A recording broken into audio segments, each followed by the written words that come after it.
ہمارا یہ اجتماع دعا پر ختم ہونے والا ہے، لیکن دین کا جو محنت ہے وہ زندگی بھر کرنا ہے۔ اجتماع ہے اس لیے ماشاءاللہ محنت ہوئی، اجتماع ختم ہو گیا، محنت ختم نہیں ہوگی۔ اجتماع لوگوں کے جمع ہونے کا نام صرف نہیں ہے۔ تبلیغ میں جو اجتماع ہے وہ حضرت مولانا یوسف صاحب رحمۃ اللہ نے فرمایا، دو محنتوں کے جمع ہونے کی تاریخ کا نام اجتماع ہے۔ ایک محنت اجتماع سے پہلے ہوتی ہے، گھر گھر جاتے ہی، دیہات دیہات جاتے ہی، شہر شہر جاتے ہی، دکان دکان جاتے ہی، ہر ایک کو اجتماع میں آنے کی نہیں، اجتماع میں ایک محنت سمجھنے کے لیے بلایا جاتا ہے، ذمہ داری سمجھنے کے لیے بلایا جاتا ہے۔ ہم اور آپ حضور پاک صلی اللہ علیہ وسلم کے امت میں سے ہیں۔ حضور پاک علیہ السلام آخری نبی ہے، قیامت تک کے لیے نبی ہے، پورے عالم کے لیے نبی ہے۔ آپ نے ارشاد فرمایا جس کا خلاصہ ہے، میں آخری نبی ہوں، میرے بعد کوئی نبی نہیں، تم آخری امت ہو، تمہارے بعد کوئی امت نہیں۔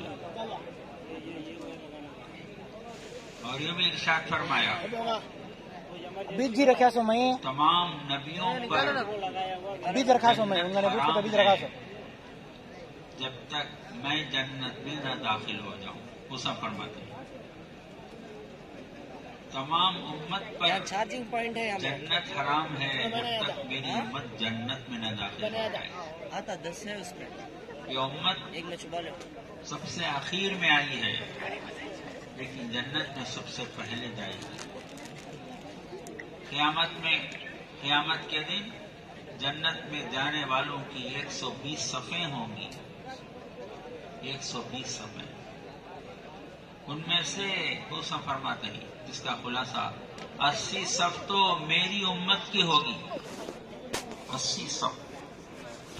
1,24,000 انبیاء علیہ السلام اور رسول اس دنیا میں آئے، 1,23,999 نبیوں کے ماننے والوں کی صف صرف 40 ہوگی، صرف حضور علیہ السلام کی صف 80 ہوگی ماننے والوں کی۔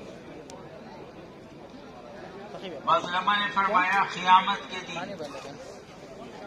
ہر نبی اپنی امت کے ساتھ جنت میں داخل ہوگا۔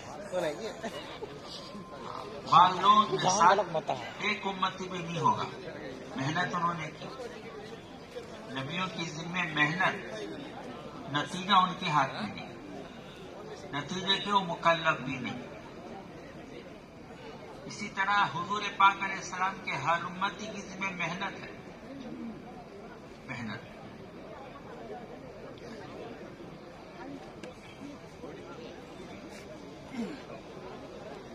تو بعض لوگ جنت میں بڑے مجمع کے ساتھ جائیں گے، اس امت کے بعض لوگ، بعض افراد، پوچھا جائے گا یہ کون سے زمانے کے نبی ہیں؟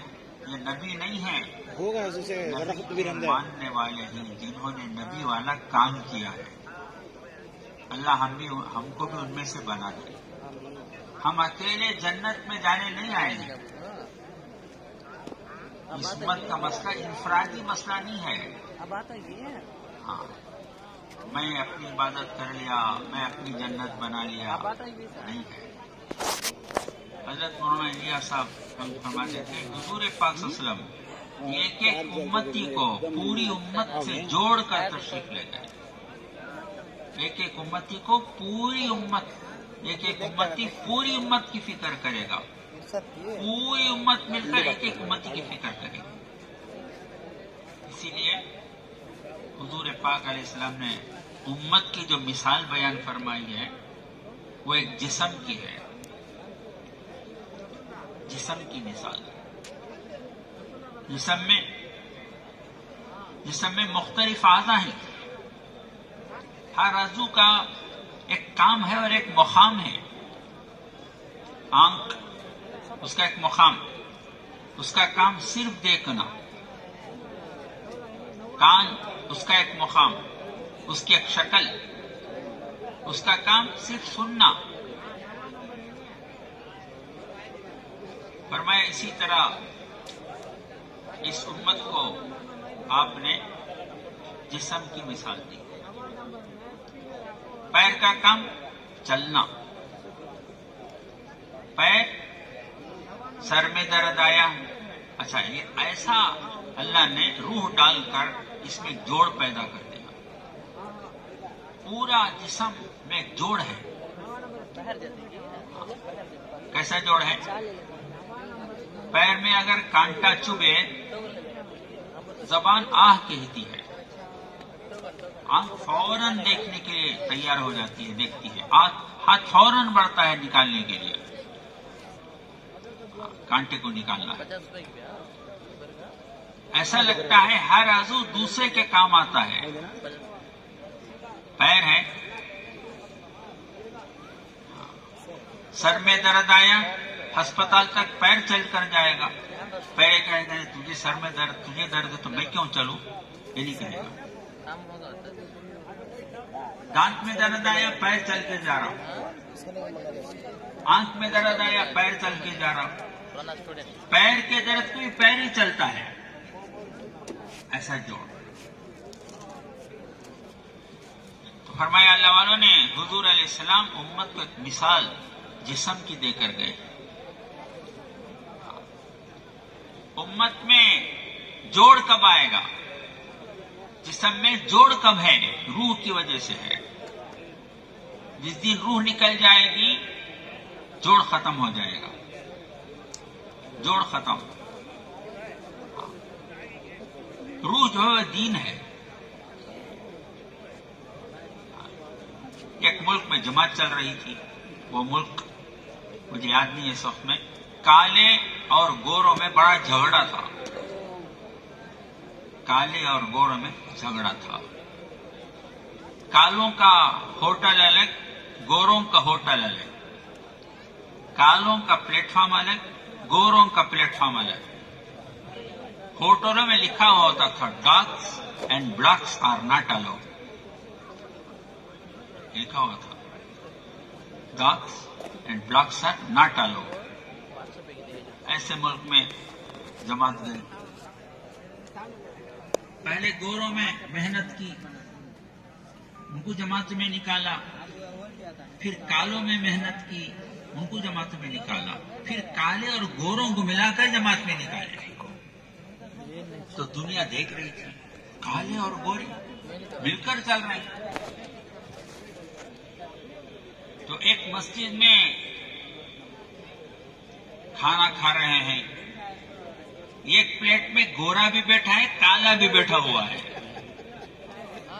جماعت کی واپسی پر کارگزاری ہوئی تو لوگ جمع ہوئے کارگزاری سنانے کے لیے. تو غیر بھی جمع ہو گئے تھے. تعجب تھا ان کو، کیسے گورے کالے جڑ گئے. حکومت نے بڑا خرچ کیا ان کو جوڑنے کے لیے، نہیں جوڑ سکی حکومت. کیسے جڑ گئے؟ تعجب. جمع ہوئے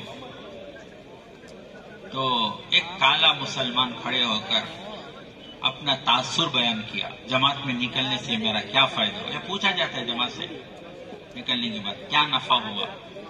کیونکہ یہ کام دیکھ کر چلنے کا نہیں، چل کر دیکھنے کا کام.